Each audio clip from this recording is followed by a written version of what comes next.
Hey everyone. You guys can keep hacking, that's cool. We're gonna talk about Layer-2s. So maybe I think we'll just start off with I'm gonna introduce ourselves, say what project you work on, and maybe how long you've been working on it. That's kind of a fun thing. Is it a Layer-2? Yes, no. I know. I like that. Yeah, okay. And then we can maybe see where we end up there. Also, if you guys have questions and stuff, this is supposed to be kind of just a relaxed chat, so that's cool too. Ask a question about anything. Yeah. I don't know if it will help you. We'll hear your question.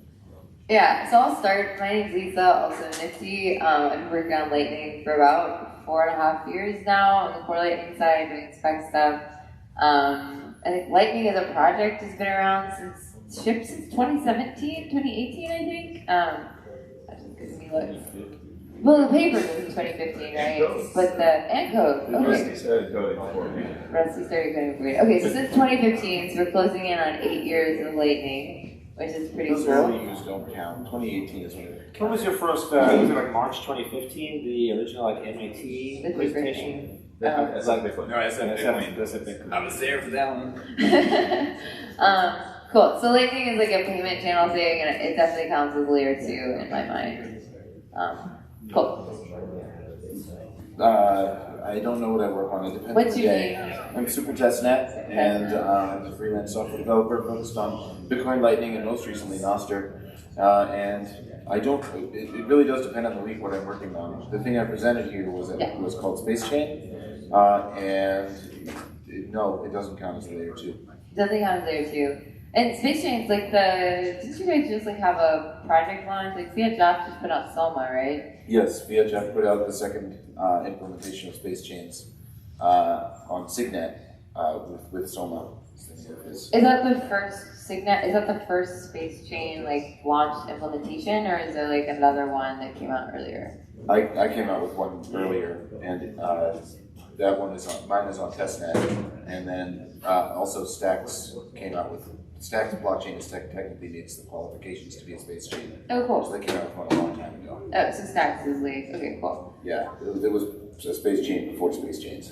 The pre-space chain. Yeah. Gotcha. Cool.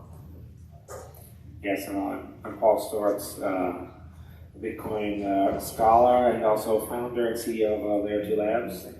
I have a BIP 300, which enables 2A Bitcoin transfer for sidechains for Bitcoin, and that BIP has been around for a while. I think I got assigned the BIP number in 2018. Wow. And do you have implementation of? Yeah, we have software. We have cloned the latest version of Zcash as a sidechain, and cloned the latest version of Ethereum as a Bitcoin sidechain.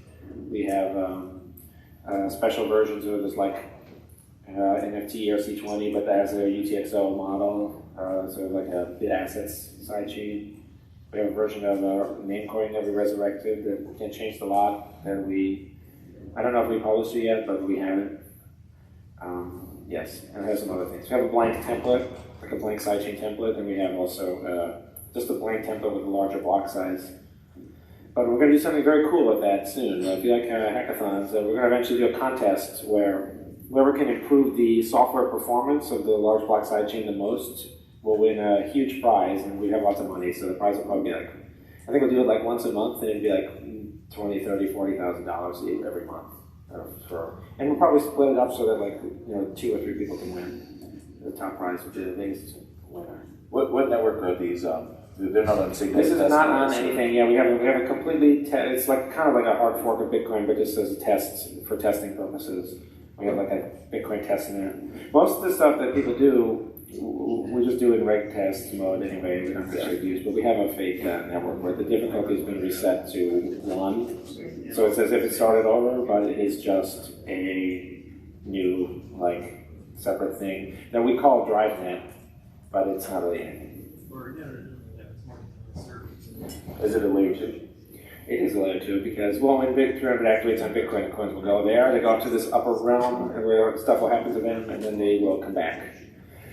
it's a very weird layer 2. It's what we might call loose coupling, because the guarantees that they come back correctly are necessarily loose because you don't know what the upper chain is doing. There's a lot of opacity. You don't actually know what the upper chain is doing.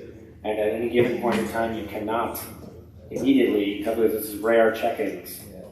These are only periodic. It's not like lightning where you could check in at any time and bring it back down to layer 1. Check-in is what I mean with like going to court and getting it enforced. So even on lightning, that usually takes a while. Well, you can go immediately, but you don't actually get your, whoever does that gets the money after whatever it is, 2-week period. I don't know exactly what. This sounds like something we should come back to. It's a period of how long. Yes, check-in philosophy, I think, is interesting, where the different layer 2s have very different parameters, and the people seem to be very, very, I would say, hung up on the ability to go immediately to layer 1, where I think that if you sacrifice that, you get an awful lot. Okay, let's return to this. Let's finish out with like our intros. So yes, layer 2. Space Unix is layer 2? Yes, no? I would say no, because it doesn't come back. It's a one-way street. Oh, okay, interesting. Okay, cool. John Light, also known as Litecoin on Twitter. I do Bitcoin research. I received a grant from the Human Rights Foundation to work on a report that is at bitcoinrollups.org. It's focused on validity rollups and how we could potentially bring that type of layer 2 to Bitcoin. And I also work on a project called Sovyrn, which is building financial tools for Bitcoin on the rootstock sidechain. And I would not consider that a layer 2. Okay. And then for like the roll-up work that you've been doing, like all this like research into what Bitcoin roll-ups, like what are the options, what they look like, that sort of stuff. Like your report has a lot of different like ways we could do roll-ups on Bitcoin. If you just like look at like validity roll-up style, is there like a version of validity roll-ups that's like shipped? Is it an implementation phase? Like, you know, where kind of are we on like the path to getting like roll-ups as a layer 2 on Bitcoin? Yeah, right now it's still, I would say, in the conceptual phases. So the talk that Samantha Gotham gave yesterday was actually, I think, the most detailed description of what a validity rollup on Bitcoin could look like. Another researcher from previously at MIT BCI, Trey Galvanis, also published a pretty detailed like design document of how it could work. And yeah, I think that's as far as we've gotten. As far as I know, there's not really any code written. Although there has been experimentation with not layer 2 rollups on Bitcoin called Sovyrn rollups. Like Celestia Labs released this like roll kit. Proof of concept of how to build a Sovyrn rollup on Bitcoin.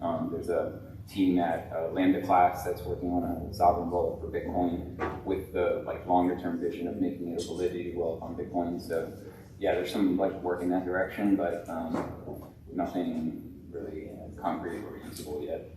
Cool. That makes sense. Like so, like I guess maybe okay. So do you guys require like is your project going to require like a soft fork on Bitcoin in order to like make it activate? If that makes sense. Maybe this is another. Maybe we can like go there next and then come back to this check-in idea because this is a really fun one in terms of like what is really key stuff. Yeah. Well, so yes, mine does.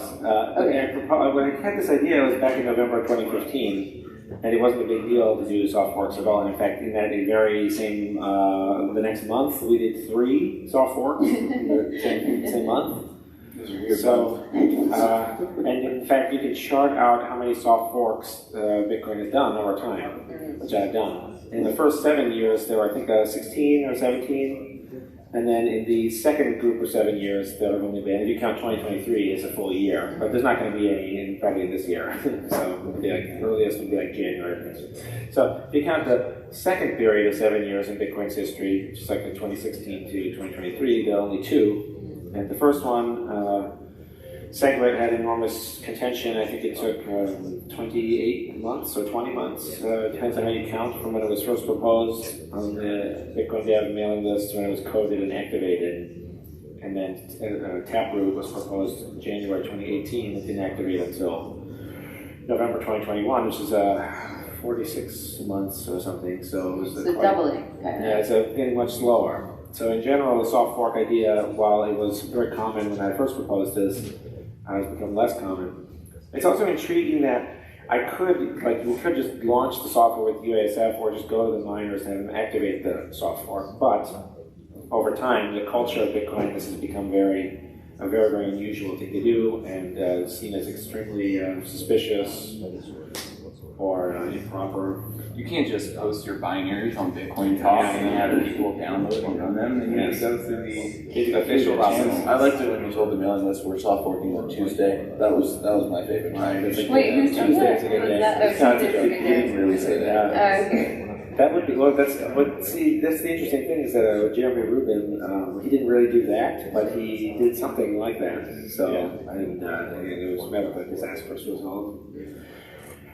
It's hard to know exactly how to interpret that because some would say that it is about, it didn't really have anything to do with what he was even working on per se. It was more about the general principle of exactly what the procedure is. Mine doesn't require a soft fork, but it would be greatly assisted by any crypto. APO? Okay. And APO requires a soft fork, right? Yeah, APO requires a soft fork. Yeah. Well, what about the validity roll-up stuff? Validity rollups would need a soft fork. The project I'm working on right now, Sovyrn, doesn't need a soft fork, but if we wanted to improve the security of the bridge so that it doesn't rely on the federation, but instead, like Bitcoin consensus, then it would need some kind of soft fork. Yes. See, a funny idea would be, what if someone secretly, if they needed a soft fork hypothetically, they secretly go to the miners and they say, activate this soft fork secretly. Okay. Because no one knows, because it's tightening of the roof. It's certain soft forks are, actually, this is one of the things that was learned about soft forks, is that the word actually, the distinction between soft and hard fork has been eroded over time, and actually it doesn't mean very much anymore. But this type of, the Bitcoin 100 soft fork, or the any-privat soft fork, or these other soft forks, they are of the kind where you could go to the miners and say, activate it secretly, and then just wait 5 or 6 months, and then just, write to the mailing list or whatever, announce that it has been activated this whole time, and you just didn't know. And here it is. Here's the whatever the magic numbers or the which I think that would be funny if someone did that. I would clap for that personally. What would that take? I guess the miners have to agree to keep it a secret. They have to run their own new software, which they hate upgrading software. Right. Yeah. They're like, can we just not just run the same piece of software? Yeah. Even the mining pools, who it's like their only job is to run a piece of software and collect money. So do I have to do something? I have to do another thing? Why can't I just collect the money? Yeah, life's tough, man. Whatever. We should create mining pool. You should go to the miners and ask them to activate all the soft forks. That would be fun. Okay, so what about what about Signet Inquisition, right? Aren't they basically doing this on Signet? So how many of you guys know what Signet Inquisition Signet is? I was talking about it at Consensus. Guys at Consensus is going to know more about you guys know than, just kidding. But this Inquisition Signet is this project by, I think AJ Towns is kind of the lead behind the heretic leading the Inquisition, or maybe it goes the other way, the fundamentalist, he's testing the heretics. He's testing the heretics, yeah. So the Inquisition Signet. So Signet is a different testnet for Bitcoin that, I don't know, doesn't do mining. Cool. And so they kind of made... Each block is signed, so a new block comes out, but there is no SHA-256 on it. Yeah. So it's AJ Towns net. It's designed specifically so that you can actually force weird things to happen, like reorgs or whatever. Michael Tibble has a very confused look on his face. It's a small piece of work, right? You still need to do small amounts of work. Yeah, those work. Even with Signet, you still are doing a little bit. There's still some work.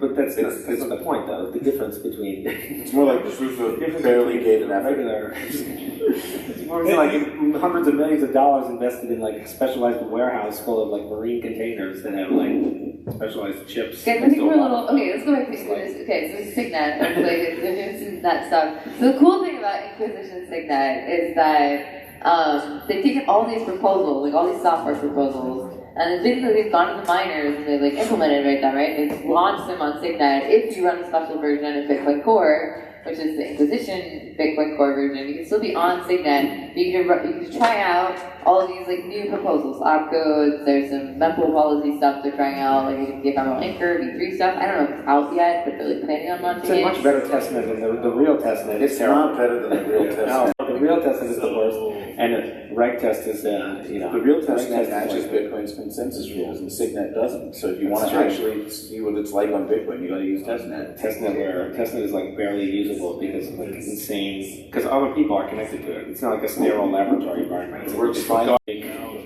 a bunch of people are in. Signet's cool though. So If you go to mempool space and you click the Signet button, the Signet you're looking at is the Inquisition Signet. Okay. Oh, that's on mempool. So they show the Signet. So the default Signet on mempool is the Inquisition version. The one that everyone looks at is the one with all the software activated. That's good to know. So the Solar project, the space chains that you guys put out, like maybe one. So I don't really know what a space chain is. You said it's not Layer-2. I don't think it's Layer-2. Okay, so maybe we can like give I don't think this thing is Layer-2. give everyone a quick.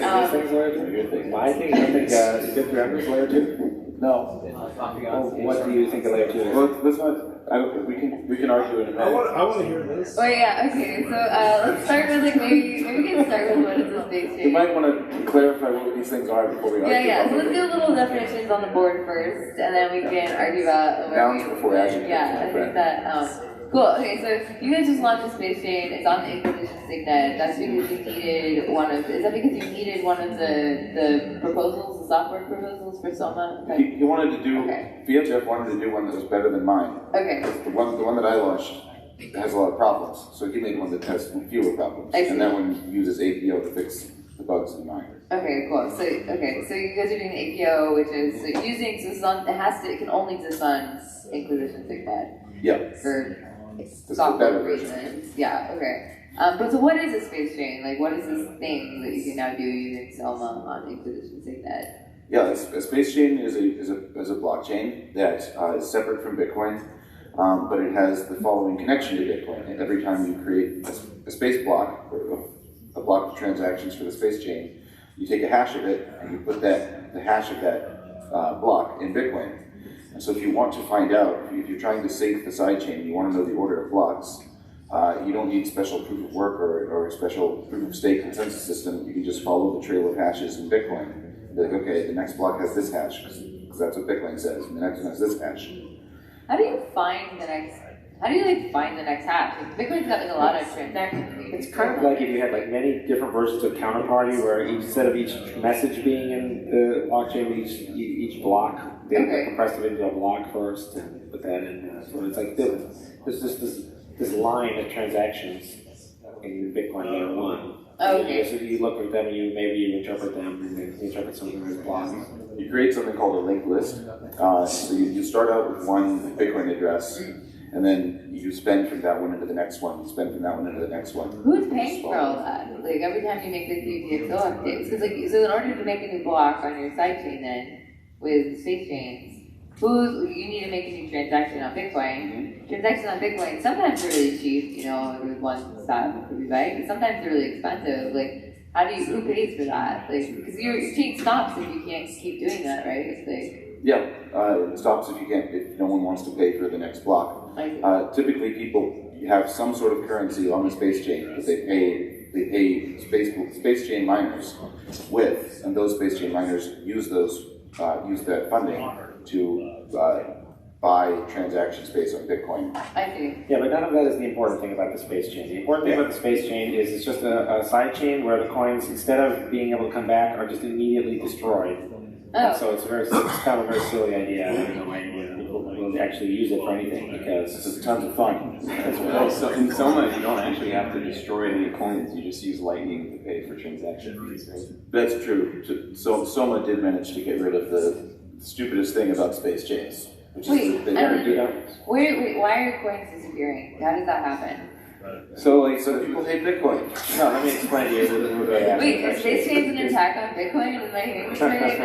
Well, it depends on It makes all other Bitcoin holders richer, but it's an attack on the people who don't have these. No, I'm just kidding. The theory is that if you burn a Bitcoin and you prove that, you've created a scarce asset. Now, I would say destroyed one, but that's the theory, is that now you've got like a ghost of a Bitcoin. You've got a proof that you destroyed a Bitcoin, and that's valuable somehow. Oh, it's like a Banksy thing where they like destroy stuff and like put it in an NFT and then like this NFT is worth a lot because we destroyed something to make it. Yeah, Makes as you know, whenever you have like sure, you can make one called house Banksy or a car and you set it on fire, that always produces something of equal and opposite value. But so mine, one of the problems with mine is that it burns Bitcoins, and Jeff, that's one of the things he fixed. Okay. So that's a good thing. How does Jeff not burn Bitcoin? So what he does is when you want to add change the state of the space chain, you create a little piece of text that you want to add to a block. Okay. You submit that to a space chain miner, and he gives you a Lightning invoice. He says, I will add this to my next space block for this fee. I see. And then you pay him, and if he doesn't mine the next block, he cancels your invoice and you get your money back. If he does mine the next block, he takes the money, and then that's... What if can he take the money and not? Yes, he can. Okay. It's a trusted system. It's trusted payments. Okay. But it avoids burning Bitcoin, and typically you're only trusting him with about 5 cents. And if he did take it, you just don't use that miner again. So he burns his reputation then. He would burn his reputation With you, and get 5 cents. personally. Yeah. Well, you could also waive that on the air and say, hey, nobody should trust this miner because he stole my money, whatever. And you can prove it. You could prove it, yeah. That seems important. Okay, cool. Yeah, but all this is a regression though, because there was the one-way staging, which is like how to upgrade Bitcoin from one thing to something else. That was like already this idea that we could release a new version of Bitcoin, and then people could, if they wanted the new feature, that could even be like a hard fork or something, where it's like, this was the origin of this idea in like 2012 or something, where you have a new version of Bitcoin, it's completely new, and then as people, they would move coins from the old version to the new version, they would destroy them on the first piece of software, and they would start to show up on the new piece of software, with the goal of eventually everyone like moving it across. That was like this original idea from like 2012.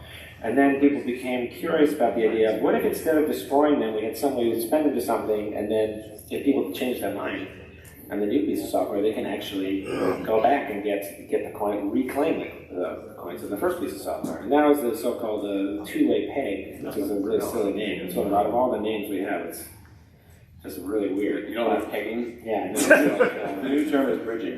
yeah, so now it's called bridging. Bridges and pegs like the same thing on like liquidity movement stuff. Trying to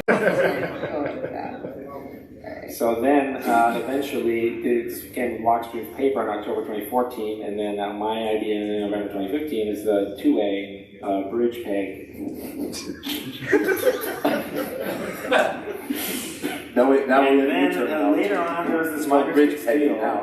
Miners could still critique, saying like, well, what if what if we move the coins over and it's the wrong person gets them back on layer one? And then after all that, Ruben Thompson came up with this thing of like, well, we can move the coins over and then they won't be stolen. But it was really like kind of going Because back. they're gone forever. Because they're gone forever. Yeah. So when I, as the inventor, the person taking the coins back, one of the many people working on this, bi-directional bridge peg. I was like, It's not going to happen. Stop trying to make bridge peg happen. I was like, oh, this is what the people want? Like, Oh, you want it? People want to. It's like a car that can drive. It's a car that can drive you to work and then back from your job back to your house, and then because before there was like a bike path that you could only take in one direction, and I was like, this is a car. Seems like you should make a decision. You want to be at work, you want to be at home. Pick one. And then they were like, I was like, I've got this car that goes both ways. And people were like, okay, here we have the car, but now it only goes one way. It only takes you to work. And I was like, I thought that's not what we wanted. I think. Oh, you're saying with space There's gonna be a lot of cars in that parking lot. I see. I mean, do you guys think there's like appetite for this layer, like this kind of like? So like, why would anyone use it? So like this is only really useful if you don't want to use Bitcoin on the other chain, or like I don't know, you're willing to use like a trusted bridge, and for some reason you still want to pay Bitcoin miners for your blocks. But I see. It's for some reason I think something really strange happened, like psychologically, honestly, where it was like the idea. It's kind of some of the space chain people early on. They seem to speak as though, oh my God, in front of here. Yeah. Okay. There seems to be like a Gosh. They don't want me to. They don't want the truth to come out. I don't see the button. They were saying something along the lines of like, well, it'll still be, in one way, the peg will still hold, the bridge peg will hold, and it will, so then that's like, we're like halfway done or something. And I was like, oh, that's not that true. Oh, they want the, so, okay. They're like, well, at least they're like, the price will never go above 1 Bitcoin because one of the problems that I have with space chains and drive chains, I can't think of anything I would actually use one for. Can't think of anything you use the drive chain for? No? There are like three things. Zcash privacy? Right, yeah, because there are three things people bring up. They say we could make a Monero or a Zcash one, we could make one, an Ethereum one, and we could make a big block one.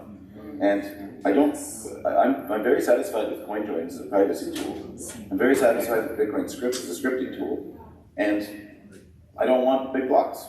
So yeah, but you what am I going to use personally? But what if you like let's say you have you're throwing like a family gathering. You say like I'm having people over.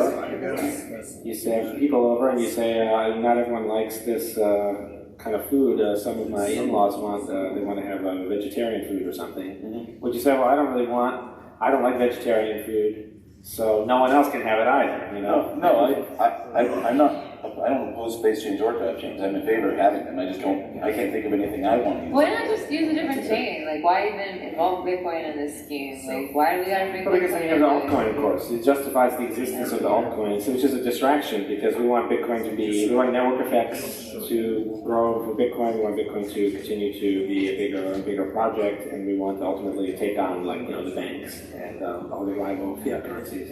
Wait, so it's kind of like if for some reason for every store that like popped up in your town you needed to use a different currency to like pay that merchant, it would just get very cumbersome. Or you need a better wallet. You need like a fancy wallet, fat wallet.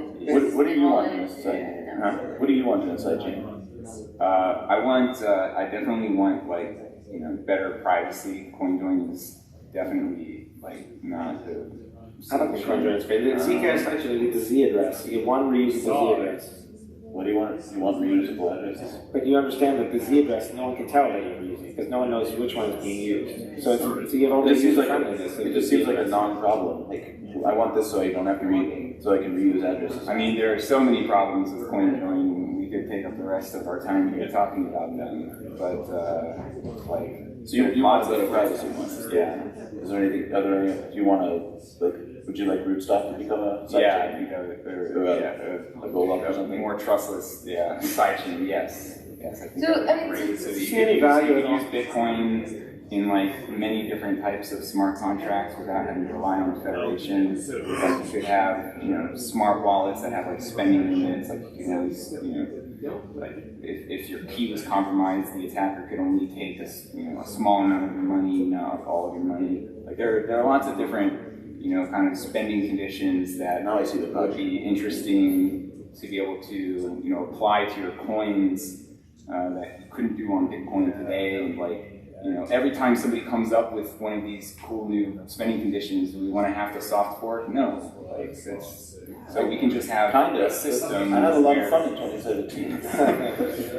we could just have a system where people can come up with these spending conditions and people can just opt into them freely without having to change Bitcoin Layer 1. And I think that's the value here. That is a funny joke about 2017, but it is hard to actually explain, like in a way that regular people will understand, new people will understand the sheer amount of like hurt feelings and stress and like people threatening each other, and then one guy hacked like a power plant and like took out power in like the state of Arizona or something at one point.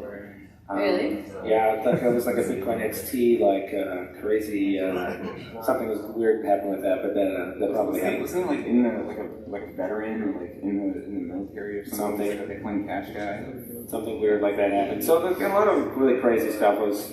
It was not very pleasant at all, and it's just it's what you're relying on if you don't have the ability for people to use different chains for different people. Then you're relying on everyone just kind of being similar enough to each other. But that's not really, going to happen. People are just very different. And not only people are very different, but also, of course, different transactions are different. So you have like your coffee transaction is very different than, when you're fleeing China for your life or something, and you have to you leave all your possessions behind, and you can like memorize your 12-word C law. That's very different than the coffee transaction. Wallet. Yeah, so I sort of cut you off. I think you're kind of bringing up an interesting kind of meta commentary about sovereignty and like sovereignty and what do you call it, system, each of these roll-ups to some extent. You're kind of saying like you make a roll-up so you set the rules for what happens on that roll-up, right? And so it's like, okay, well that's kind of nice. You kind of have your own little sovereign system, which has like this nice tie to Bitcoin, but it's not actually like you can do your own rules, right? So you can like use like this sound money that we're building on Bitcoin, and you can have your own sovereign system on top of that. And it's kind of like, I think this is like sort of like, I don't know, maybe a little political here, but I think this like kind of matched an interesting problem in terms of sovereignty in general, like in governance, in terms of like, okay. Like, yeah, I want to be like a self-sovereign individual, but like when you do that with like a money or a system, you lose the network effects of like being able to transact across whatever, right? So if you build a roll-up or a side system where you have a certain amount of sovereignty like over and above like maybe the larger system you're tied to, then the problem is though you need people to participate in that sidechain in order to have value to like transact with them, right? For the most part, like when you build these side systems, like the sovereignty only extends. Like, yeah, maybe it's your own thing, but if you're the only one over there, like the value of that is being able to like use it as a system to like transact with other people is like fairly lower, right? So like there is, I think, kind of I'm starting to bootstrap problem. Like, hey guys, could you guys just be like a little quieter? Sorry. Thank you. I think it depends. Like there are some applications that are like you could call them like maybe we should be a little quieter. There are some applications that you could call like one-player applications where it doesn't really depend on like a network effect. For example, like a vault wallet, right? Like you could move your coins over to like a vault chain, and you could be the only user, and like it doesn't actually matter that there aren't other users there because you can encumber your coins in this vault, and then whenever you want to pay somebody who's on layer 1 or a different roll-up, then you can just move your coins out of the vault and spend them, to a layer 1 address, or do like some cross roll-up, like atomic swap thing to pay somebody else. Like I think there's still some utility there, but certainly there's other types of applications, they have network effects, and so you need to get people to move their coins over there and start using it, like the privacy thing. That's definitely, it depends on network effects. You can't use, if no one else is using it, then your privacy becomes a little bit limited because then you have to move your coins out of the privacy system every time you want to pay somebody. So you don't, that's not completely useless, but it's still, it's still, of course, better if you can keep your coins and pay within the privacy system. So, I've got a question for John, or I think it's for John. Okay. It seems like drive chains are pretty much ready to go in terms of code. Mm-hmm. And it seems like rollups aren't, or at least I'm not aware of anyone who's written a Stark verify code or proposed like this is the one we should implement. Oh yeah, they're miles apart in terms of readiness. Yeah.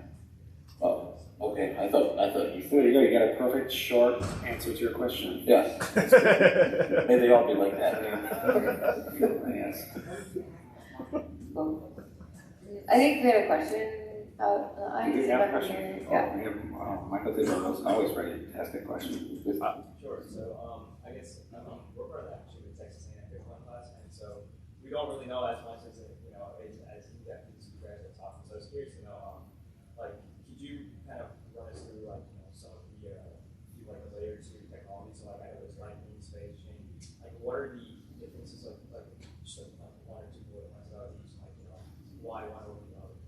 Space chain is not a layer 2.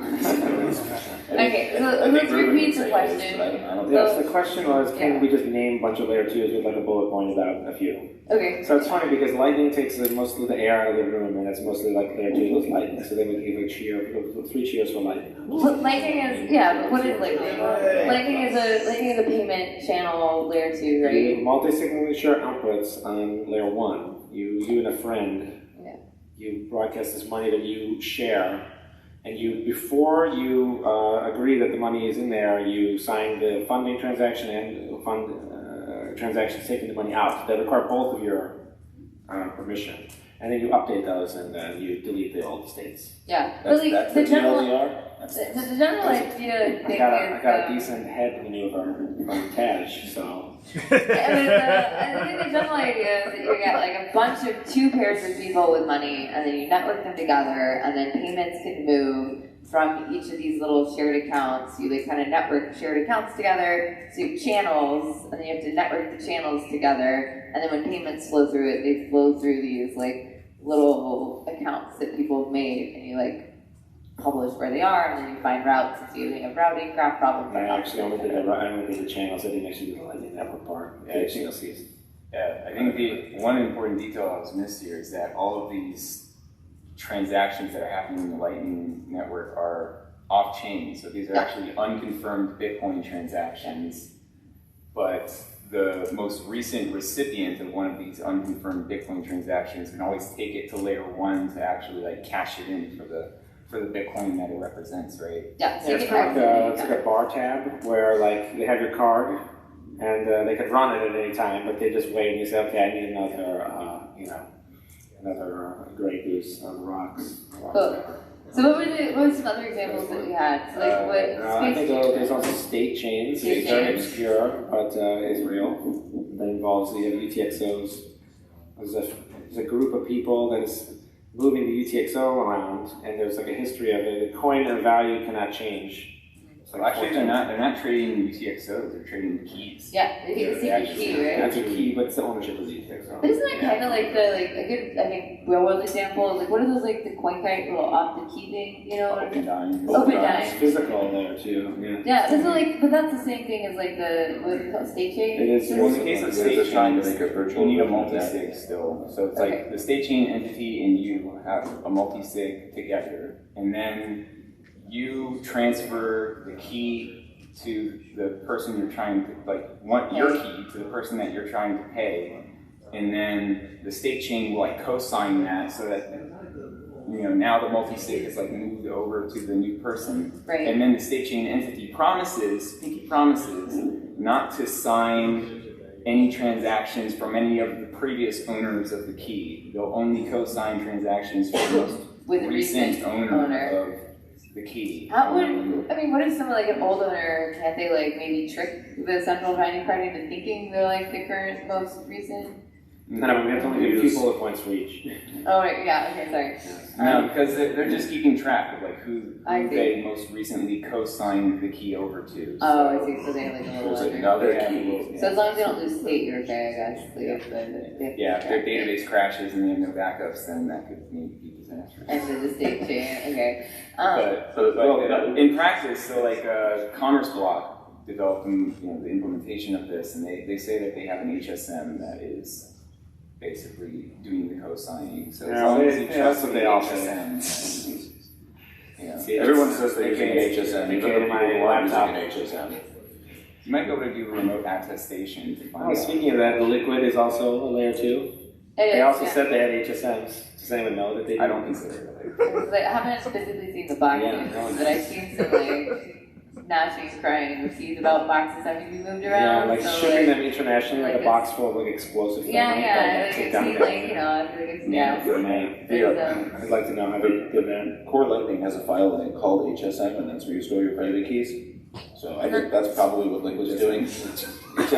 HSM.txt. There's no hardware. It's like real boxes. They're like there's like eight of them. HSM.txt. There's like firmware designers that like work at blockchain and all that stuff. So let's say maybe sidechains are a layer 2. Side I don't chain's think a it's layer Layer 2. You bridge There's it a and you bridge custodial layer out. 2. So it's like you go on Coinbase and then you say, what is it called? Coinbase Commerce or something, or whatever the heck. Kraken has a version of this too, right? There's like, you go online and you can buy things with your coin and it's like linked BitPay added to it. Like there's a credit card. You would like buy stuff there and they would like debit your account every year. Yeah. But that was managed by a different, managed by like a company that holds all the funds, so it's much more like that. Are open dimes a layer 2? Open dimes are layer 2, physical layer 2, yeah. Because you change hands in the physical world and then you bring it back down to layer 1 when you redeem it. Spend it, I would yeah. say. There's also, yeah. so I have one too, which is this BIP300, is this layer 2 idea. Where the coins go into this script that it can be slowly unlocked by the miners, but only very, very, very slowly. You have to announce where it's going first, and then you like slowly pull the money out in that direction for like 3 to 6 months, and wherever you say it's going to go. So in that way, it's kind of like the miners. The mining process has custody of the funds, but the miners gain transaction fees from the rival blockchains being used, the upper system being used through merge mining. Which is something else that I didn't invent, it was invented by Satoshi. I take advantage of. And then also the coin itself has more value as a result of being. This is the theory. The coin has more value as a result of being useful in new ways. So they kind of only. The theory is for certain sidechains they only withdraw the funds accurately. Yeah. And then there's Emerson Cyrus T-chain. I'm sorry, were you going to say something else? T-chain? Yeah, I don't know what happened to this idea, but it was like this secure, whatever execution environment like thing. It is like this weirdo thing, but it is a layer 2, right? What's a bullet points for roll-ups? Yeah, so a roll-up is like a separate blockchain that has a secure bridge with a parent blockchain. Let's say Bitcoin's the parent blockchain. Users can deposit their funds into a smart contract on Bitcoin layer 1. The Bitcoin will like appear in the roll-up chain on layer 2. And then when they want to make a transaction, that gets put into a block, a roll-up block, and then the roll-up block gets, like the data of that roll-up block gets put into a Bitcoin block, and in a very compressed way, along with a validity proof that proves the validity of that block. And what the validity proof provides is like a cryptographic guarantee that nobody can steal your money out of the roll-up, because they can't like fake a cryptographic proof that says, actually it's their money and they're taking it out of the roll-up. So you can move your Bitcoin back and forth between Bitcoin blockchain and this roll-up blockchain securely. And the last kind of benefit of like this design is that every roll-up block confirmation is equivalent in security to a Bitcoin layer 1 block confirmation. So it's just as difficult to double spend transactions on the roll-up as it is to double spend transactions on Bitcoin layer 1. So all of those features combined mean that roll-ups are fully trustless. There's no new trust assumptions or security degradation for using a validity roll-up. I have a question from the audience, though. Okay. Except for a single sequencer, right? No, even if there's a single sequencer, all those claims still hold. The question was, except for a single sequencer. Yes, thanks. Is there any other audience questions? I think we have one. Oh, we got What are the risks of a single sequencer? The question is, what is the risk of a single sequencer? So in that case, you have like a liveness, like it's a trade-off of liveness for the roll-up. So like if there's a single sequencer, they shut down or get shut down, whatever. The roll-up might stop producing new blocks if there's no way to like replace that single sequencer. But even in that case, users can still like make a transaction on layer 1 to get their funds out of the roll-up. So you don't lose security in the sense that like you're not going to lose your money, but you wouldn't be able to use that roll-up anymore. Is there we have to. The audience outranks the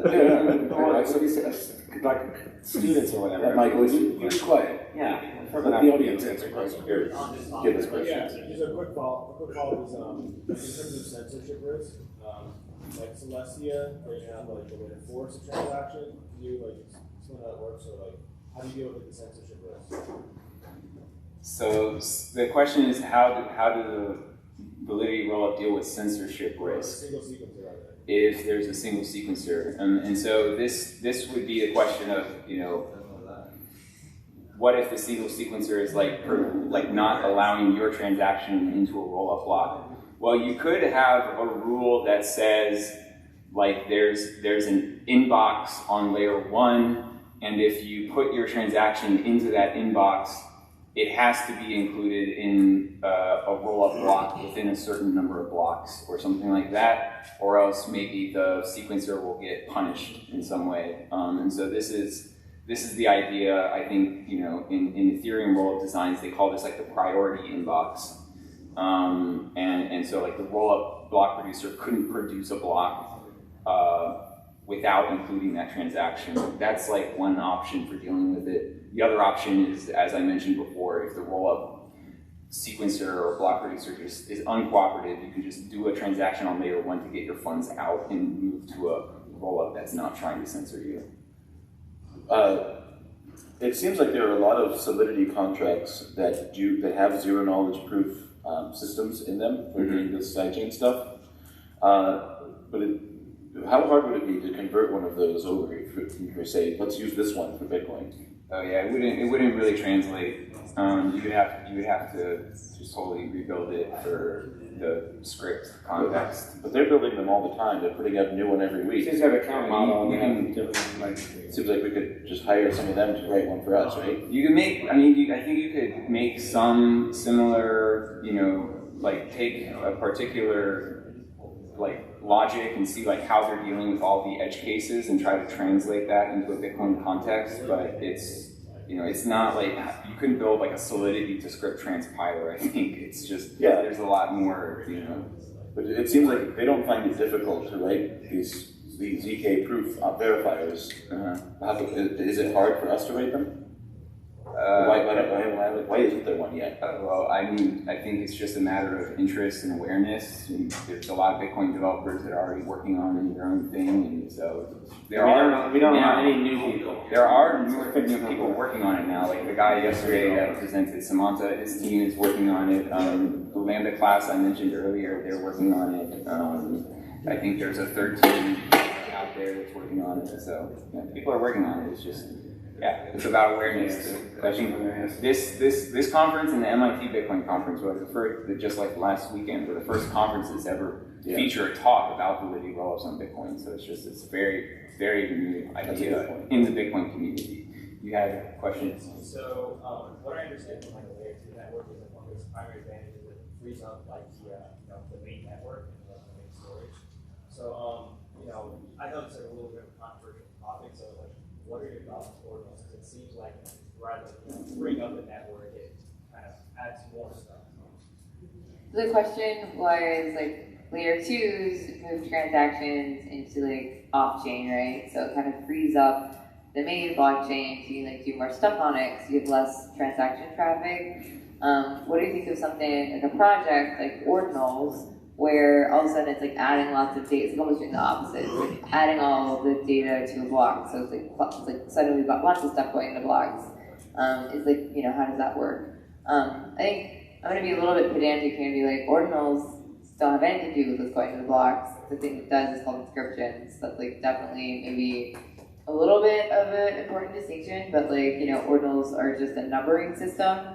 They literally have nothing to do with like data in the blocks, whatever. It's just like additional numbers that they're putting on Satoshis. And inscriptions are where like you're taking a bunch of data, you're putting it into a block and saying it belongs to this number, and then you can trace the number, and that means you own the thing, the whatever. Anyways, kind of silly. I would say that I think that it's sort of it's the way that the block space fee market is supposed to work and is designed to work on Bitcoin is that things that are valuable to people will be paid for at the rate at which their value is ascertained, right?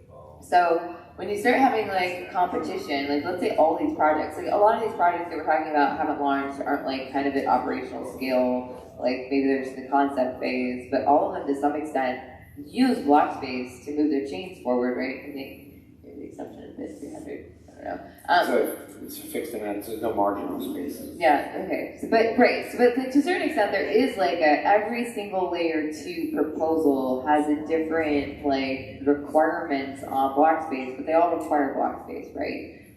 So then it's just you get competition, right? So like, is your chain producing enough value for the people that are using it to justify the cost of continuing to consume Bitcoin block space? And so if you build a protocol which is like kind of expensive in terms of block space requirements, which I would say Lightning is like very expensive in terms of block space requirements across the network, is that going to continue to like provide enough value to like keep it moving as a system or whatever?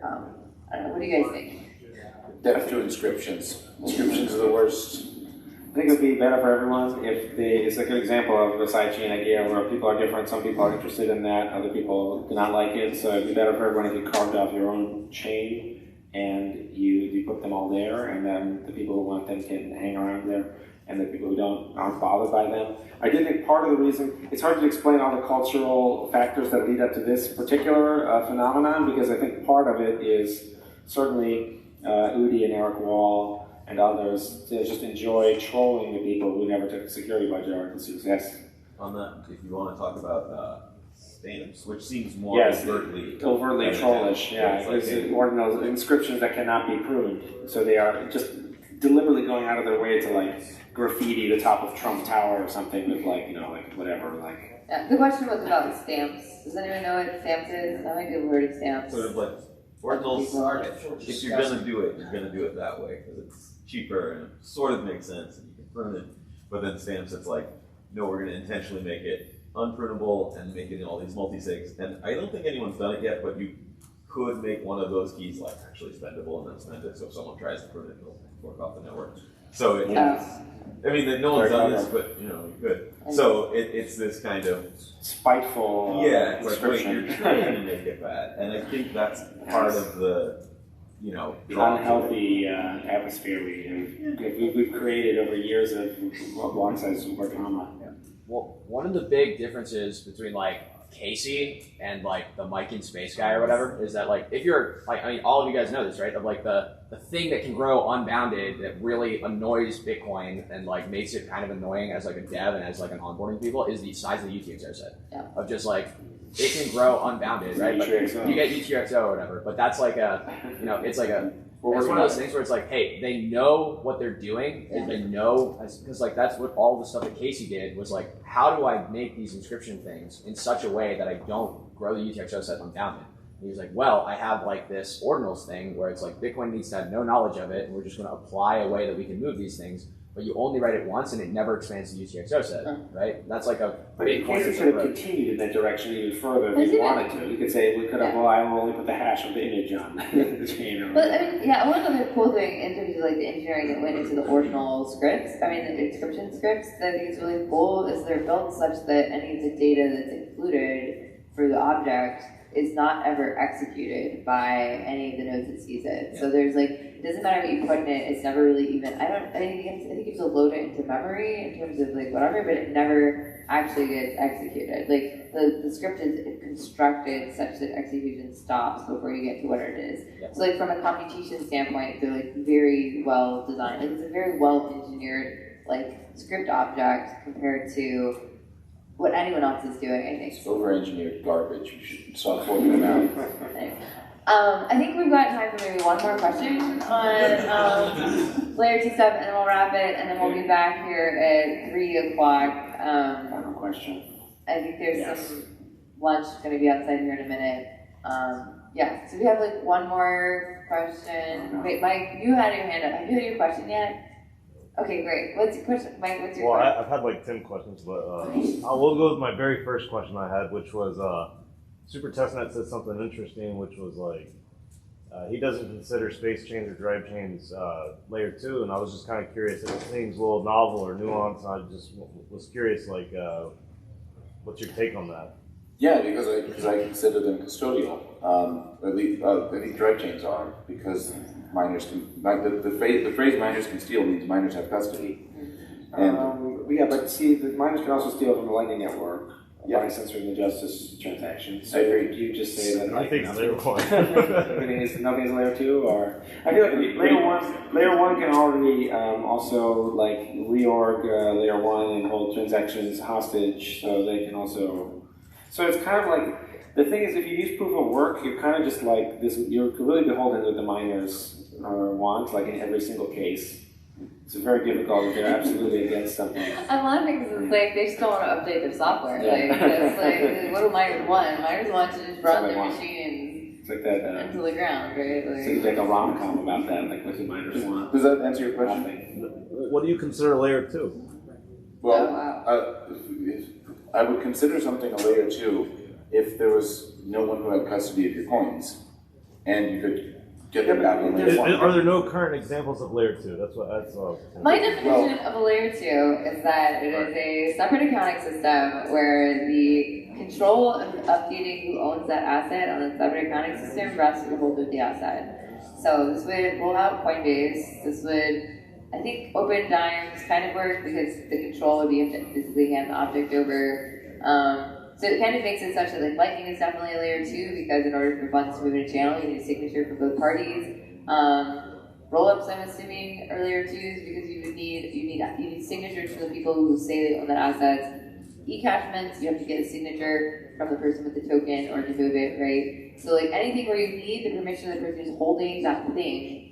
But this It's question still was for Super unsatisfactory to Testnet. me. Like you said the least, or besides John, but it's like I'm trying to pick. I don't have the same definition as Right, you guys, I was just curious. Like it's very like nuanced, or there might be some nuance here. It's very novel. I was just curious. Maybe you can just elaborate a little bit. You know what I mean?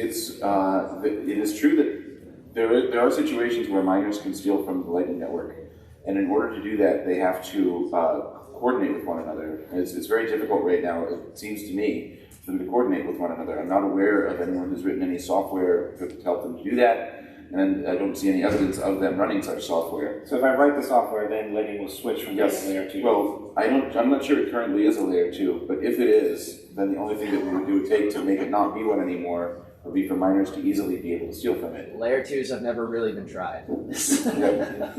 Nothing exists. Nothing has been tried. We don't exist. Also, Lightning is like, the custodial versus non-custodial distinction is very helpful, and I think you can continue to apply it to layer 1 and layer 2. I think Coinbase is a layer 2 or whatever. Custodial layer 2s are real. My couch is a layer 2. I've got some open dimes in it. Yeah, what happened to that guy? What happened to that Latin American guy? Stolfi, and my sofa is a sidechain. One of the seminal works. He's still seminal works. Great. Cool. So should we do some? Someone's gonna look him up. Could you ever buy any Bitcoin? It would be like a multi-million. Should we do some wrap up? Let's wrap up. All right, guys. So I think we've had a pretty good discussion about layer 2s are. Thank you so much for joining us. Where can people find you to find out more about your projects and what you're working on? My website is lightco.in, lightco.in. You can follow me on Twitter if you're into that kind of thing, at Litecoin, lightcoin. I would go to drivechain.info.